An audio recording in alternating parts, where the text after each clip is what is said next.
Hello students, welcome to my YouTube channel. आज की इस वीडियो लेक्चर में हम consumer case laws and the impact of consumer case laws on the society को in detail अच्छे से कवर करेंगे। तो आइए स्टार्ट करते हैं वीडियो को। फर्स्ट हम कवर करेंगे कंज्यूमर केस लॉज के बारे में। तो first, Indian medical association versus VP Shantha 1995 का केस है, जहाँ पे इशू क्या क्रिएट हुआ था, can medical service be consider under the consumer law. तो केस समरी क्या थी कि patients file a complaint against a doctor for the medical negligence. The doctor argue that the medical service should not be covered under the consumer protection act.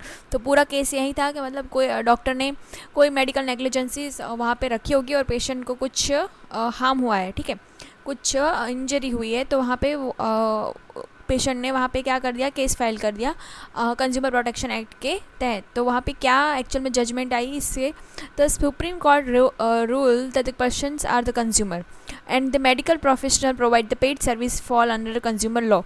तो impact इसका क्या हुआ कि patients can claim compensation for the medical negligence. तो जो भी medical नेग्लिजेंसीज वहाँ पे हुई उसके लिए कंज्यूमर को पूरा वहाँ पे उसकी कंपनसेशन उसको मिल जाएगा। फिर नेक्स्ट केस है कि Lucknow development authority versus M K Gupta 1993 का केस है। इशू क्रिएट हुआ था कि इशू ये था कि can government bodies be sued for the poor service. मतलब गवर्नमेंट की कोई पर्सन गवर्नमेंट बॉडी पे स्यू कर सकता है कि नहीं, केस फाइल कर सकता है कि नहीं। तो केस समरी यही थी कि a person purchase a house from the Lucknow Development Authority but face delay and defects, LDA refused the responsibility। तो जजमेंट ये आया कि the Supreme Court ruled that even government bodies provide the paid service can be sued under the Consumer Protection Act। तो इसका impact ये हुआ कि strengthen the consumer rights against the government service provide, example housing board हो गया, municipal authorities हो गई, ठीक है, कि अगर हम बोल सकते हैं हम गवर्नमेंट पे क्या केस कर सकते हैं। तो हाँ, गवर्नमेंट अगर हमें सर्विस कोई चीज़ की प्रोवाइड करनी होगी, उसको अगर वो उस चीज़ में डिले कर रही है तो हम गवर्नमेंट पे एक्शन ले सकते हैं। फिर Amrit Kumar Shukla versus federal infrastructure private limited 2016 का केस है ये। इशू ये था कि how is the jurisdiction of the consumer forum decided.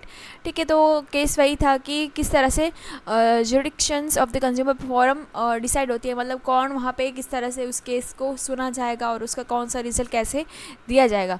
तो केस समरी ये है, home buyer file a case of the deficiency in the service, the builder argue that the dispute should be heard at the lower forum। Judgement ये आएगा, the national consumer dispute redressal rule that the total value of the claim including compensation determine whether the case is handled by the district, state और the national commission. तो impact ये हुआ कि clarified pecuniary jurisdiction in the consumer dispute. ठीक है, अगर lower court में से आपको कुछ ऐसा लग रहा है कि आपके साथ नाइंसाफ़ी हुई है तो आप स्टेट एंड स्टेट्स के ऊपर भी आप नेशनल तक जा सकते हो। फिर HDFC bank versus Balwinder Singh 2013 का केस है, जहाँ पे इशू क्रिएट हुआ था, can banks use force to recover the loans. ठीक है, करते हैं ना, बैंक से हमने लोन लिया और फिर लोन रिकवरी के लिए वो ऐसे गुंडे वुंडे भेज सकते हैं क्या, ऐसा। तो केस समरी थी कि HDFC bank hire the recovery agent, जैसे कि recovery agent, to seize a consumer's vehicle forcibly and the consumer you sued for the harassment and the damages. तो जजमेंट ये है कि supreme court rule that the bank can not be forcefully recovery tactic at is violate the consumer right. तो impact ये हुआ कि strengthen the consumer protection against the bank harassment. तो वो सब चीज़ें अभी बंद हो गई इसकी वजह से। फिर Amazon seller service private limited versus consumer 2021 का केस है, जहाँ पे इश्यू हुआ कि R e commerce electronic commerce platform liable for the defective product. तो केस समरी हुई कि consumer purchase a defective electronic product from the Amazon claim that they just an intermediary. तो अमेजोन ने बस ये बोल दिया कि हम तो सिर्फ एक इंटरमीडियरी है, मतलब हम थोड़ी उसको प्रोडक्ट को बना रहे हैं। तो जजमेंट ये आई कि consumer commission rule that the e commerce platform are responsible for the product sold on that platform. मतलब वो आपके प्लेटफॉर्म में क्या सोल्ड हो रहा है वो आपको पता होना चाहिए, अच्छी बुरी चीज़ें, क्योंकि आपका फेस देख कर ही लोग वहाँ से परचेस कर रहे हैं, anyone if the third party seller. तो इसका इम्पैक्ट हुआ कि strengthen the consumer right in the online shopping, जैसे कि अभी सब चीज़ें कितनी अच्छे से हो जा रही है, चीज़ें भी सही आ रही है, और अगर गलत हो रहा है कुछ भी तो रिफंड मिल जाता है, ठीक है, या फिर प्रोडक्ट चेंज हो जाता है। इम्पैक्ट क्या हुआ इस सब चीज़ों की वजह से? Impact of the consumer case laws in the society. Consumer case laws have the play a crucial role in shaping consumer right, business ethics and the corporate accountability. Here is how they have impacted society. तो किस तरह से? तो first, increase the consumer awareness and empowerment. तो इस type के cases की वजह से कंज्यूमर को अवेयरनेस आती है, उनको ताकत मिलती है कि हाँ मेरे साथ कुछ गलत हुआ है तो मैं भी आवाज़ उठाऊँ. Cases like the Indian Medical Association versus VP Santha 1995 brought the medical service under the Consumer Protection Act, making people aware that they can sue for the medical negligence. ये केस नहीं हुआ होता तो अभी तक भी लोग मे बी यही होता कि ये पर्टिकुलर सर्विस में कंज्यूमर प्रोटेक्शन एक्ट में आती है या नहीं. People now demand better service and the quality product for the business. इसका इम्पैक्ट हुआ कि consumer are now more inform and confident about the rights. फिर higher accountability for business and the manufacturers.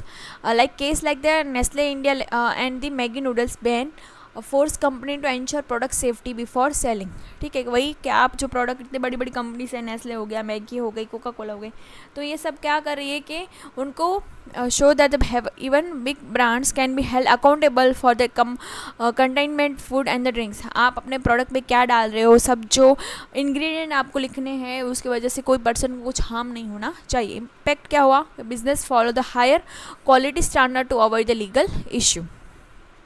फिर safer medical practices and ethical health care, जहाँ पे doctor Kunal Shah versus AMRI hospital 2013 का case है, जहाँ पे led to hospital improving treatment protocol, जहाँ पे doctors and the hospitals are now more question about the medical negligence cases. Impact हुआ कि improve the health care services and the fewer case of the malpractices. ठीक है, ये service के under आ गई तो वहाँ पे इम्प्रूवमेंट बढ़ गई है चीज़ों की.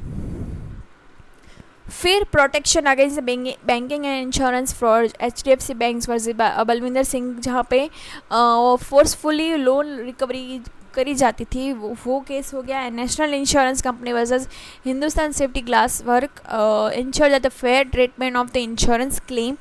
वहाँ पे इम्पैक्ट ये हुई कि बैंक्स एंड इंश्योरेंस कंपनीज ना फॉलो द एथिकल प्रैक्टिस. ठीक है, आपसे उस बंदे ने भले लोन ली इंश्योरेंस के लिए, वो करवाया, लेकिन है तो वो इंसान ही, उससे अगर वो डिले हो रहा है या फिर वो नहीं पे कर पा रहा है तो आप उस पर ज़ोर ज़बरदस्ती या फिर मेंटली उसको टॉर्चर नहीं कर सकते. फिर स्ट्रेंथन ई कॉमर्स रेगुलेशन, जहाँ पे अमेजोन वर्सेस कंज्यूमर, जहाँ पे responsible for the defective product. Online platform are now verify sellers and ensure better consumer support. Impact हुआ कि safer online shopping experience for the consumer.